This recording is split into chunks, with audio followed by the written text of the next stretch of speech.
Van life in Greece is over. It's dead. It's gone. If you were thinking of going to Greece in your camper van, now there is no point. Greece have basically banned campervans across the whole of the country. We literally were thinking of going to Greece for our next big adventure, and now I don't think there's any point. We've just got back from the Arctic, got a few more videos from that adventure to release, but I've just read this article and I couldn't believe what I'd read, and I wanted to share it with you. We're in the planning stages of our next big adventure, and one of those options was driving down to Italy and getting the ferry from Italy and going to Greece. Then I saw this article online. I'll put a link to this article in the description. It's from the Express, but it says British tourists face £250 fine in Greece thanks to controversial new law. Small towns, rural shops and restaurants relying on this community may be impacted by the law. British tourists planning a summer holiday to Greece. By the way, it's not just British tourists, it's any tourists and locals as well. British tourists planning a summer holiday to Greece this year have been issued a warning after the country introduced controversial new law. Motorhomes and caravans are now no longer allowed to park in public areas, with penalties for doing so ranging from a €300 fine to 3 months in prison. The article goes on. Car parks, beaches, parks and forests are now all strictly forbidden from hosting motorhomes. The law introduced earlier this year. As I've done a bit of research on this, I did notice that this law was passed in January, and what I think has brought it to kind of media attention is that actually a couple of fines were issued.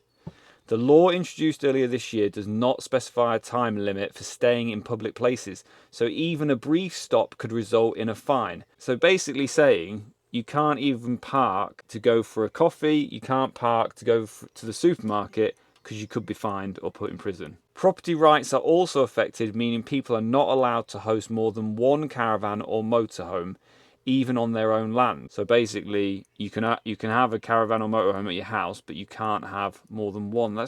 This section of the law is also contentious, as even if a landowner is happy to welcome more than one caravan, doing so will be an offence. And from what I read online, basically now you can only stay on campsites and authorised places, which by the sounds of it are just campsites. There's no kind of like stopover points or even park-ups that are allowed. There has been fierce opposition from the campervan community, who argue that the law unfairly targets an alternative form of tourism. 3 members of the Hellenic Motorhome Club, ELAT, were fined by police on the, I'll butcher this, Peloponnese Peninsula, sparking fears among other people with caravans. It goes on to say that those members from that club sent a letter to the transport for clarification on the law.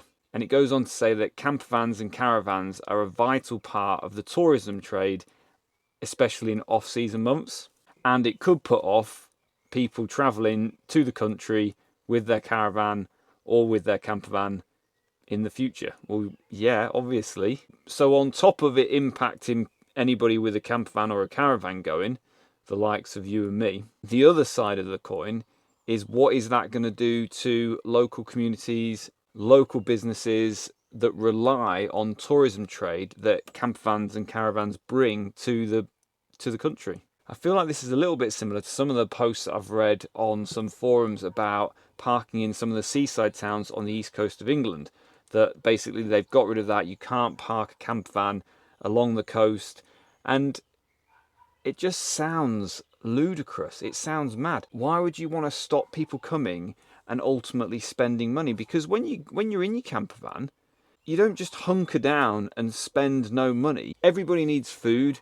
Everybody needs to go shopping and stock up with some supplies.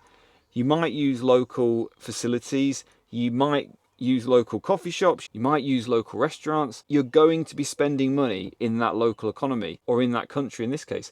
So why would a country say, we don't want campervans and caravans coming, unless you're staying on official pitches or official sites? And for a lot of people, it doesn't necessarily make it affordable if you can't stay off grid for some of the time that you're away, if not all the time that you're away. So that's big news. I thought I'd share it with you. I find it mind-boggling. I don't even know what to make of it, really. Is this just the start for anti-campervan kind of legislation coming into European countries, or is this just going to be an isolated incident and maybe they'll make a U-turn on it? For us, it was literally on the top of my list for places I wanted to go next in the camper van.